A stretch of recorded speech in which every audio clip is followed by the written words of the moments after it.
You're listening to Cancer Convos with Brady and Stacy. Hey, and welcome back to Cancer Conversations. I'm Stacy Sturm. Cancer Conversations is sponsored by the Bismarck Cancer Center and Chelsea Smith Cosmetics. And I have a very special guest with me today. We have Tara Olheiser with Larson's Tattoo, and we're going to be talking about some, I want to say cosmetic procedures, but they're kind of not. To a lot of people, they would be cosmetic procedures, but to cancer patients, it makes them feel normal again. So welcome to the show, Tara. How are you? I'm good. Thank you. I met Tara. We were at a fundraiser the other night. We were at a fundraiser together benefiting cancer. It was for Bismarck Cancer Center. And we were talking about one of my biggest struggles when I was diagnosed with cancer. And I did not realize it until it actually happened. I knew I was going to lose my hair. I knew I was going to lose my eyebrows. I knew I was going to lose my eyelashes, but you just don't realize it, what it looks like until it's gone. And the hardest thing was losing my eyebrows. It was an absolutely terrible, terrible experience because when you pencil them in or draw them on, you usually have like a template. And when they're totally gone, you're like this slick alien and you're just trying to I literally felt like an alien trying to be human, trying to put my eyebrows on. People that are looking to get eyebrows done, do you get a lot of that, of people come in to get eyebrows done? Yes. I get a lot of it cosmetic, but also for the medical reasons as well. And what you said, Stacy, is exactly what so many people say. It is so hard to lose your eyebrows and not have any map to draw them on or whatever. And, being the fact that once you start chemo, you cannot have the procedure done. I would hope to be able to get people in if that was the case, knowing that they were going to have chemo. Obviously, it would have to be okayed by their doctor and such, but I would do what I could to help out because it's huge. It is. You don't realize how important eyebrows are until you don't have them. And I have to say, I think that's the thing. When I had to shave my head, I was like, it is what it is. Not a big deal. I'll put on wigs. I'll do, I'll wear hats. It'll be fine. My eyelashes fall out. I don't have a lot of eyelashes anyway, but your eyebrows are basically what separates us from aliens. It makes your face. It truly does. They do. And and a lot of the things that you use to draw them on are meant to adhere to hairs or microfibers or little micro hairs. They're not meant to just stay on slick, sweaty skin. So about halfway through the day, like half of my eyebrows were just it was such a struggle. If people need to get their eyebrows done, what's the process like? What do you guys normally do? All you would need to do is call the shop here and schedule a consultation with me. We do have all of our information for the cosmetic and medical procedures online, the paperwork, etc. So you can definitely go to larsonstattooing.com to look at that. Otherwise, just give us a call here at the shop. What is the pain factor with getting your eyebrows done? Does it hurt? Pain is obviously subjective. So people say it doesn't hurt at all. Some people say they feel more of an annoying vibration. I do use topical anesthetic, and I use anesthetic throughout the procedure. So, and what is the healing process like as far as eyebrows go? Healing process totally depends on the person. There's factors, obviously, if your immune system is not well and things like that, or you're a smoker, those things that can make your healing process be a little bit longer, but it's an easy healing process within a couple of weeks. Another thing too is what we were talking about. I actually sent a friend of mine in to talk to you at the fundraiser, and that's a lot of women who end up having mastectomies. They end up getting, I don't think people know that when you get a mastectomy, people think it's like a boob job, and it's not. They take everything. So they'll often take the nipples, they take everything. Everything is gone because the nipples can possibly carry cancerous tissues. So they take it all, and you basically just have like an insert until you're healing, and then you get the implant. but that's it. So you work with women on tattoos to either get nipples done Women and or men, actually. women and men. Yeah, I guess Yeah. that's a very good point. Obviously, if it's after, we do need to make sure that you are done doing chemo. A note from your doctor or the okay from your doctor to have the procedure done. And then getting in touch with me. I typically have our clients, if they have photos or anything that they're wanting, because I do the areola, like the 3D areolas. Again, it's just a consultation. We get together, make sure we have everything that we need specifically for my client, and it's private, it's discreet. If it's uncomfortable, I do see people outside of our business hours. So we're in here alone because it is very huge, specifically, I mean, for women. And what I have, like, the experience working with women, it's huge. Yeah, So it's something that's very private for them. It's something that's very private and personal, and it means a lot to them. And they're going through a very traumatic event. I've seen the pictures of like the 3D areolas, and they look very, very real. Did you have to get special training for that, or did you have? Yeah, I did some advanced training in the United States, but I went and I got training done, and it was specific to the medical tattooing, areola, and scar camouflaging, etc. So, but now I've seen a lot of women too I've seen like on TikTok and on social media, they're not just getting the areola, they're choosing to get really, really cool tattoos. Are you seeing that as a trend, like flowers or like big pieces on their chest? Have you seen that too? Yes. We have, I mean, many women choose what they want, women or men, they will choose and decide what they want. Some people don't want the big colorful tattoos. Some of them want to just look how they looked previously. And I've noticed too, a lot of women are not getting the implants put in, and they're just choosing to stay flat, but are still choosing to honor that spot, honor that area with tattoos. Have you done some of those too? I actually don't do those, but here at the shop, yes, John and Ashley have done them. And that's another thing too. If those are things that people are wanting, we work together as a team over here to make sure that the customer is getting what they want. Do you find that's a huge boost to people's self-esteem once they get that done? Oh my gosh, such a boost of self-esteem. I mean, it's hard at times for me even it's emotional. They go through this journey and you meet them, and I hear about their struggles and everything that they've been through, and a lot of times it comes out on how they have struggled to feel, I don't want to use the word normal, but to feel feminine, to feel that way. And then when you get them done, it's heart-wrenching. Yeah. I suppose it almost becomes I know, like when I've got tattoos in the past, it's almost like a therapy session. Absolutely. as you're working, I think the patient kind of works through some things too. You're a captive audience as you're doing the tattoo on people. Yeah. So I suppose you do probably hear a lot of stories of cancer journeys. What's one of the most memorable ones you think you've done? I think specifically, there was a woman who had went years. She was 10 years post cancer, had been done with everything, and she had only a unilateral.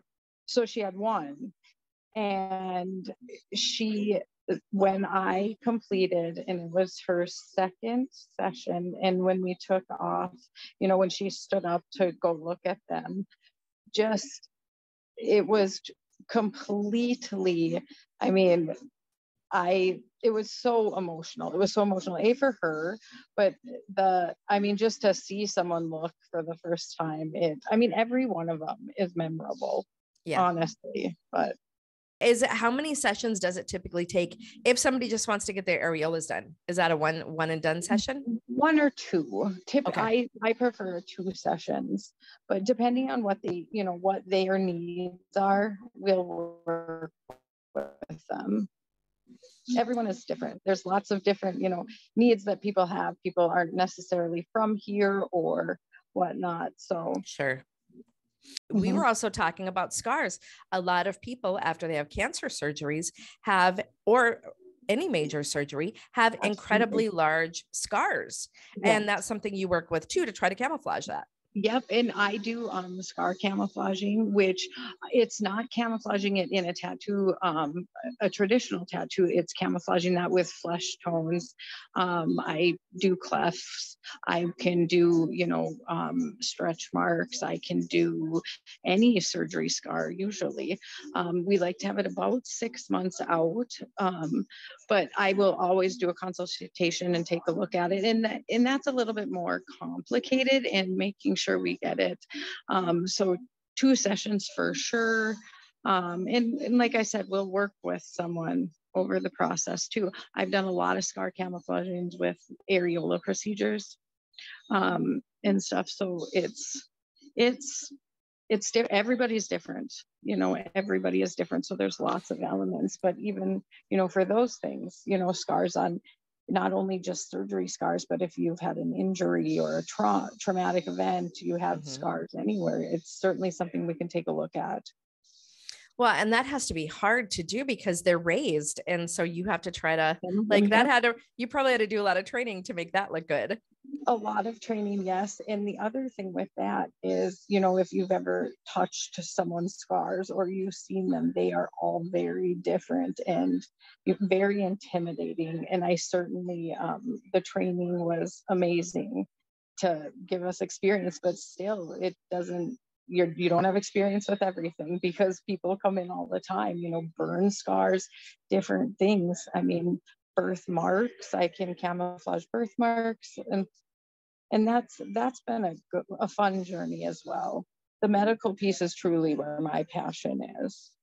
The other thing too is, not only like the medical piece, but even like with the scalp micropigmentation, which I'm also trained in, and I have done a lot of procedures, not as many here. I don't think people know that I offer that service, which I think is important too, because men, if you have a bald spot, if you have a hairline that is maybe receding and you want some of those things addressed, those are certainly things I can work with to make you appear to have more hair, etc. So there's lots of advances that have happened in the permanent makeup field and the paramedical tattooing.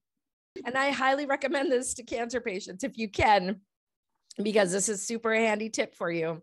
There's going to be like a 2 to 3 week, sometimes a month long time in between the time you are diagnosed and you actually get to start your treatments, because insurance takes forever to approve them.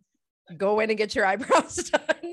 Go in. I promise I'll do my best to get you in.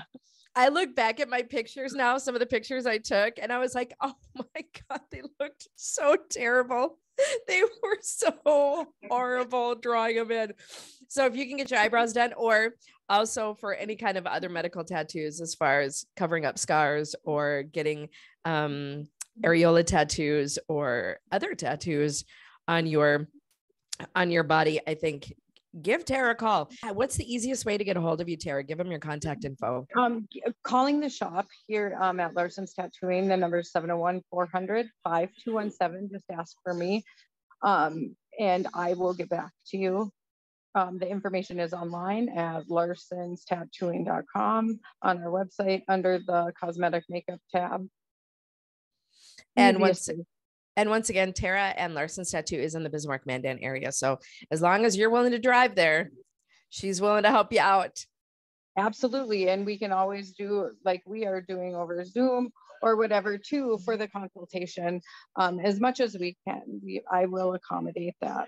Thanks so much, Tara. I'm so happy I got to meet you the other day. Yeah, me too. Thank you so much. Thanks. See ya. We're going to bring in Bob now. Birthday Bob. It's Birthday Bob, everybody. On hey, Cancer Conversations. Everybody, it's Birthday Bob. Everybody. By the time you hear this, my birthday will be done. But yeah, I'm 52 years old today. Oof. And if you're watching the video, I look 52 years old. No, I don't. But I don't feel it, like. What does 52 look like? I struggle with know. I struggle with what age looks like now. If you would have asked me when I was like 15 or 20, I would have said 52 is like the Golden Girls, because back then 52 was the Golden Girls. Yeah. Like, it's crazy when you see like they are the same age, close to the same age that I am now. Do you know what I mean? Like, they're actually younger than Jennifer Aniston right now when they started the Golden Girls. So I don't know what age looks like anymore. Heather said, we were watching a Brady Bunch episode the other night because I have a 24/7 Brady Bunch channel. Heather said that Ann B. Davis, who played Alice, was Heather's age, which I think is 44, when she was on the Brady Bunch. So she was a 44-year-old woman in the 70s, early 70s, as Alice, and you thought she was in her 60s.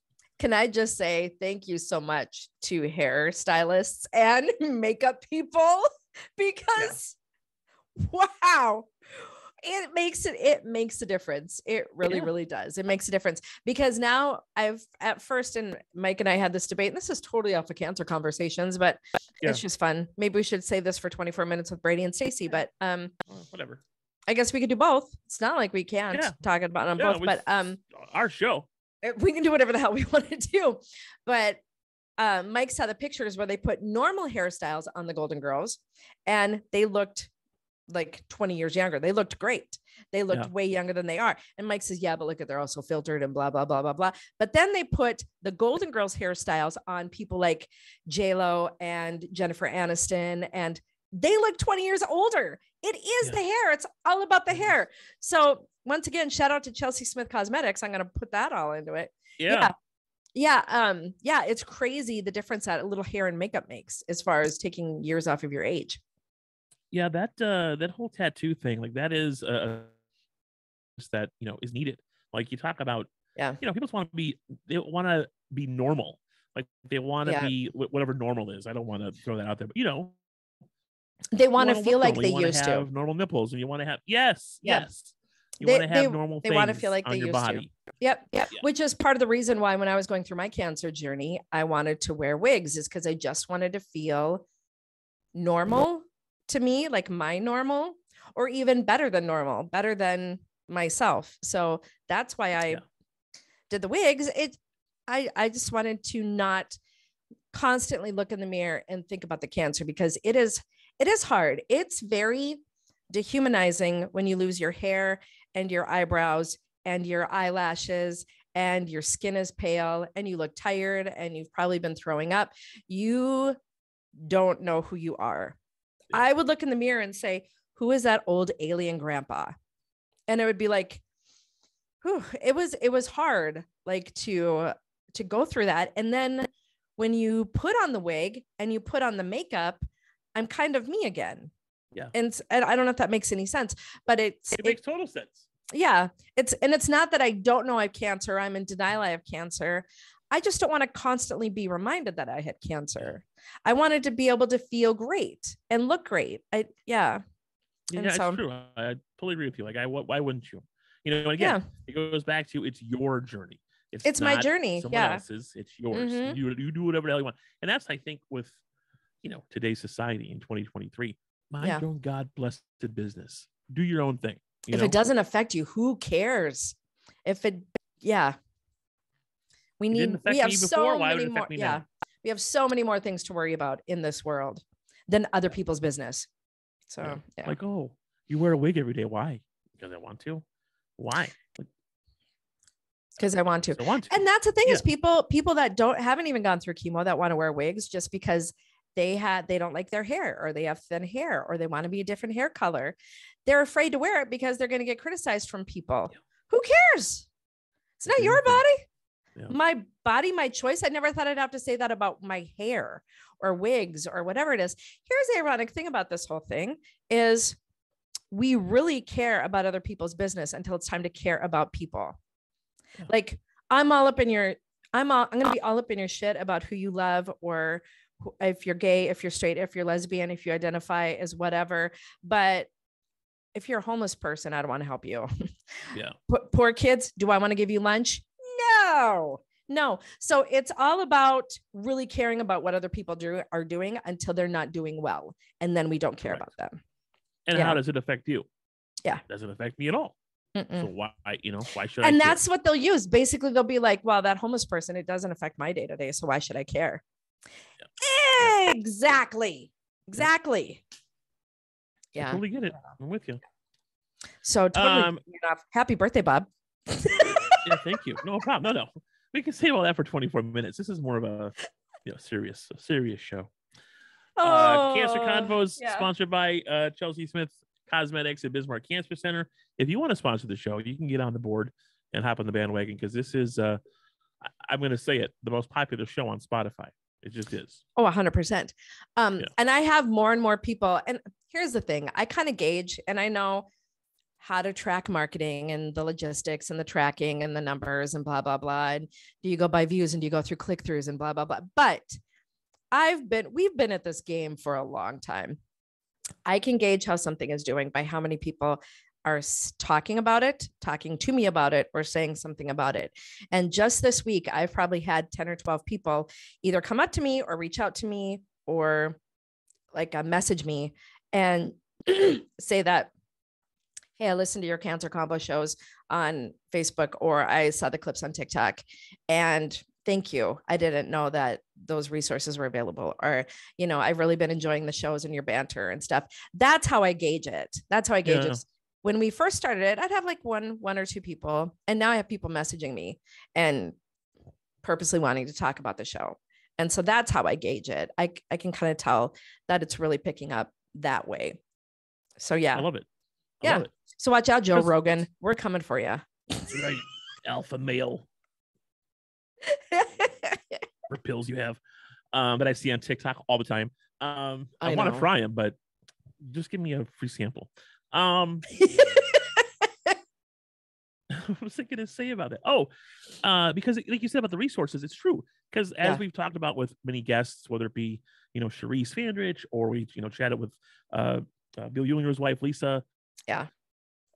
Last week, they don't know what to do. And we didn't, and we kind of have a handle on it now, but there's still probably a ton more that we could find.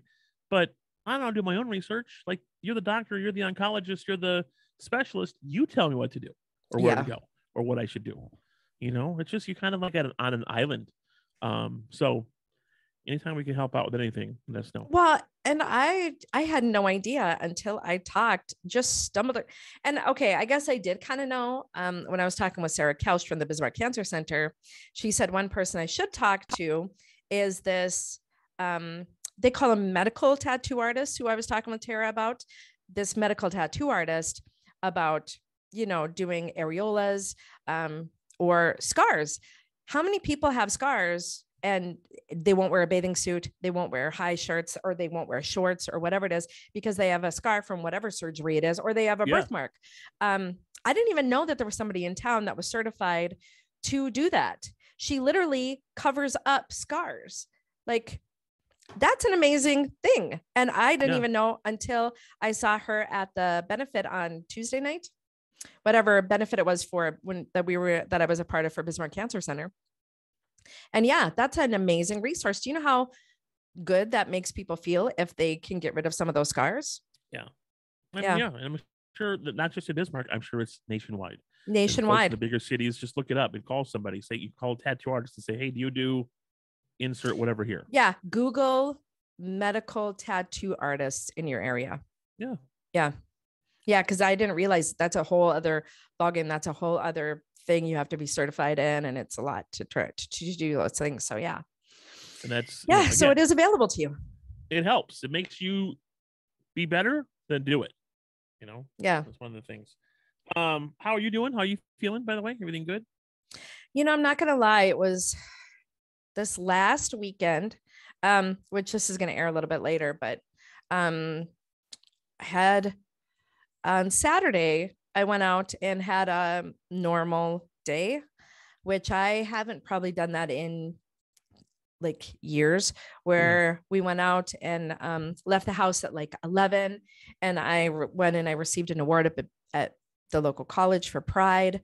I received an award there, and then we went and got some beer and some barbecue for like late lunch and early dinner. And then we went to the drag show and had some more drinks there. And then I came home. And then on Sunday, I paid the price. Yeah, I saw Sunday, that on Facebook. Yeah, you're like, oh, I don't feel good today. I felt really bad. And it's pretty unusual for me to lay on the couch. I've been so blessed. I've had very few days where I've been on the couch all day. And I was on the couch pretty much all day Sunday. And just kind of sucks because I felt like I was really normal, like I was back to pre-cancer stuff. And I was living my best life on Saturday. And your body said, no. My body said, nope, you are not living your best life. You are making poor choices today. Yes.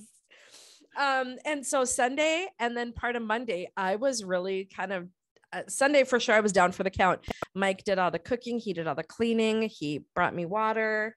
He just kind of waited on me. And and then Monday kind of back to normal. And then finally Tuesday, I started to feel better, but that kind of sucks. And I know people have gone through that. Like that's what happens. Yeah.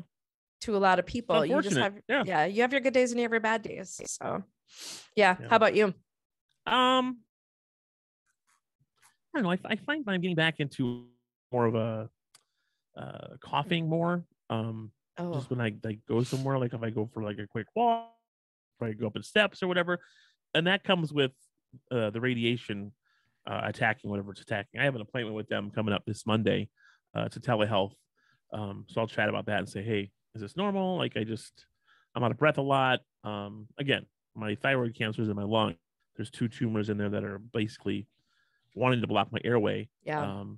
But I can feel it, and it just sucks. So like for a walk, probably 4 or 5 times a week, and I'd love to walk with her because why not get out and enjoy the weather? But yeah, you live in Arizona. It's beautiful, right? Yeah. I get to the end of the block. I'm like, okay, I've had it. And then when I get done, like I'll start hacking. Like, just whatever. It's not. I hate to say compare it to what you had gone through or anybody else, but it's just a bad thing. Like it's a nuisance more than anything. Do you know what I hate is the fact that we always downplay and compare how we feel to the struggle of others. You can't breathe, Bob. I know. Struggling to breathe, but yet hang on. You're struggling to collect air into your lungs, but you're like, could be worse. That is. Could be worse. So many people have it so much worse. No, that's not right. That's what I feel. But I do the same thing. When I was laying in bed after my surgery at Mayo, I had a 9-hour surgery. They take like 18 organs out of my body. I was bleeding and oozing from every orifice, every surface of my body. I said to myself, at least I'm alive. There's people that are dying right now. And I had one of my nurses came in because now they kind of do mental health checks on you. She came in and she goes, your standards shouldn't be so low that you are just thankful that you woke up today. Like it's okay to want more than that. I'm like, I'm with you. Like, I'm just happy with what I have. Right. Like, I'm with you. I think it's just a better outlook. I don't know. Maybe I'm not, maybe I said, I just always try to look on the bright side of life. Like Monty Python says, I always just try to look, I try to be positive and be thankful and grateful for everything that I'm given, even if sometimes it's just the fact I have shelter. Yes. I have a home and a car. Yes. That's not a good. Well, because then, there's those assholes out there that are like smoking 18 packs of cigarettes a day, burning through millions of dollars on strippers. And they're like, screw everybody. You know, they're like, I got it tough. I don't know what that life is. Yeah. I don't know if I want to try it, but I don't, the smoking part. No, but the strippers. Yeah. I'm all in. And the millions of dollars, y'all. Dollar bill, y'all. Well, Yeah. thanks for joining us on the Cancer Convos, sponsored by Chelsea Smith It's so hard to say. Chelsea Smith Cosmetics and the Bismarck Cancer Center. My tongue doesn't work. Maybe get that fixed too. I'm just so thankful I can just speak today. I can just say things. I'm just so happy I could talk with a lisp.